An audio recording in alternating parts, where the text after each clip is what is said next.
ខ្មែរបងប្អូននិងបងប្អូនជនរួមជាតិខ្មែរជាទីគោរពចា៎នេះខ្ញុំក្រុមវិដាចា៎នាងខ្ញុំសូមគោរពអញ្ជើញលោកពូឡុងរីចា៎សូមលោកពូអញ្ជើញមានមតិយោបល់ចា៎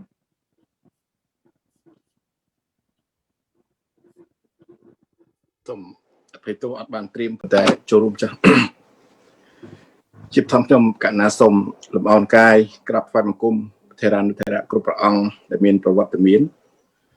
សូមគោរពលោកប្រធានស្ដីទីនិងសូមគោរពលោកប្រធានកឹមសុខាជាពិសេសបងប្អូនអ្នកគ្រប់គ្រងគណៈបក្សសង្គ្រោះជាតិដែលជានិមិត្តរូបដ៏ធំដែលកំពុងតែរងចាំតាមដាននិងទស្សនានៃការផ្សាយបន្តផ្ទាល់នៃខួប2ឆ្នាំរបស់គណៈបក្សសង្គ្រោះជាតិនៅក្រៅប្រទេសថ្ងៃនេះបើយើងក៏លេខថយក្រោយមានន័យថាកាលពី3ឆ្នាំ2ខែ15ថ្ងៃមុនគេបានរំលាយគណៈបក្សសង្គ្រោះជាតិដែលយើងដឹងហើយថាពេលនោះគេរំលាយយើងបានតែលើกระดาษទេព្រលឹងរបស់យើងនៅពីពេញពិភពលោកអញ្ចឹងបានជាមានការផ្ដួចផ្ដើមឲ្យមានសន្និសីទអត្តឡង់តាដើម្បីរៀបចំប្រមូលព្រលឹងទាំងអស់ដែលជានិមិត្តរូបនៃព្រលឹងជាតិព្រលឹងយុត្តិធម៌ព្រលឹងប្រជាធិបតេយ្យដែលបងប្អូននៅក្នុងស្រុកត្រូវការក្បាលម៉ាស៊ីនត្រូវការរចនាសម្ព័ន្ធត្រូវការមេដឹកនាំថ្ងៃនេះខ្ញុំមានមោទនភាពដែលបានចូលរួមក្នុងឋានៈជាតំណាងបងប្អូនពលរដ្ឋនៅមូលដ្ឋានក្នុងនាមជាអតីតអ្នកតំណាងរាស្ត្រនៅខេត្តបន្ទាយមានជ័យនិងក្នុងនាមជាប្រធានក្រុមការងារខេត្តកំពង់ចាមរបស់គណៈបក្សសង្គ្រោះជាតិដែលកាលនោះយើងដឹងថា2017យើងទទួលបានជោគជ័យភ្លុកទឹកភ្លុកដីនៅទូទាំងប្រទេសជាពិសេសនៅខេត្តកំពង់ចាមយើងទទួលបាន74ឃុំសង្កាត់លើ109ឃុំសង្កាត់នោះជាមោទនភាពហើយអត់មានអីច្រឡំទេបងប្អូនការបំបែកការរំលាយការកំទេចនេះវាជាប្រវត្តិច្រំដែលគណៈបព្វជិជនគេបានរៀបចំគេបានធ្វើគេបានកំទេចហ្វុនស៊ីពេចគេបានកំទេចអ្នកតស៊ូជាដែនគេបានកំទេចបកដែលត្រៀមខ្លួនទៅដឹកនាំគឺគេកំទេចអត់ចម្លែកទេគេកំទេចយើងក្នុងបំណងតែមួយគត់គេចង់ឲ្យយើងបាត់សមោលក៏ប៉ុន្តែនេះជាខួប2ឆ្នាំហើយដែល CNP បានប្រមូលព្រលឹងដែលបែកបាក់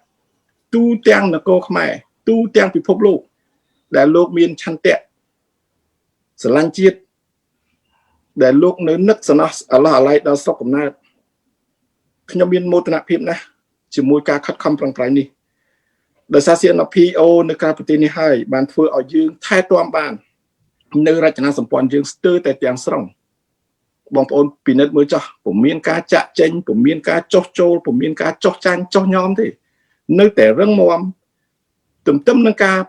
ថែទាំអ្វីដែលយើងមានស្រាប់យើងបានពង្រឹងយើងឃើញហើយថាគោលដៅយុទ្ធសាស្ត្ររបស់យើងដែលបានពង្រឹងយើងបានដាក់ចេញជាផែនការសកម្មភាពជាច្រើនមិនមែនជាការចែកដាំទេគឺជាការរៀបចំសិក្សាណាដែលមានការគ្រប់គ្រងពេញទំហឹងពីថ្នាក់ដឹកនាំនៅឯនីសមុទ្រ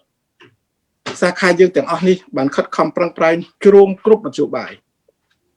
ទាំងលទ្ធភាពថវិកាទាំងការរៀបចំបណ្ដុះបណ្ដាលធនធានមនុស្សទាំងការធ្វើឲ្យមានការជឿទុកចិត្តជាពិសេសបានផ្ដល់មធ្យោបាយយ៉ាងសស្រាក់សស្រាំដោយសារការរៀបចំរបស់បងប្អូន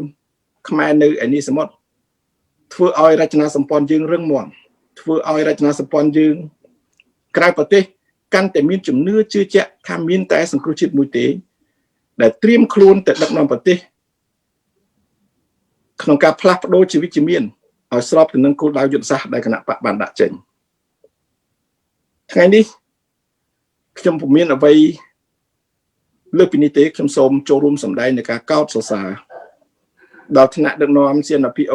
ដែលមានការផ្លាស់ប្ដូរទៅតាមរបៀបដែលយើងបានធ្វើនេះ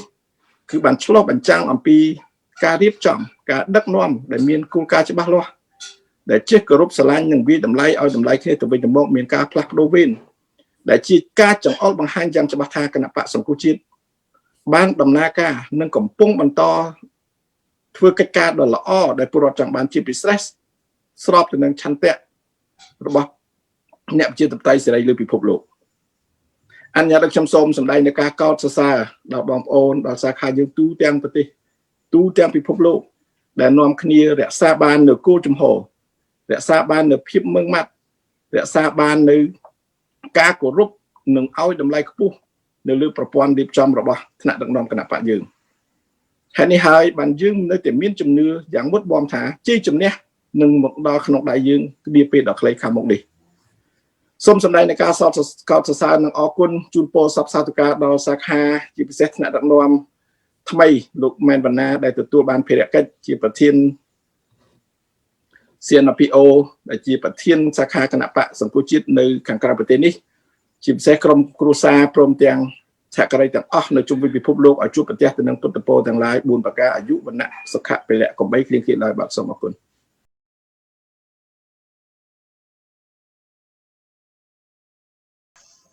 ចាសូមអរគុណឯកឧត្តមឡុងរីដែលមានអនុសាសន៍យ៉ាងល្អចាសូមអរគុណ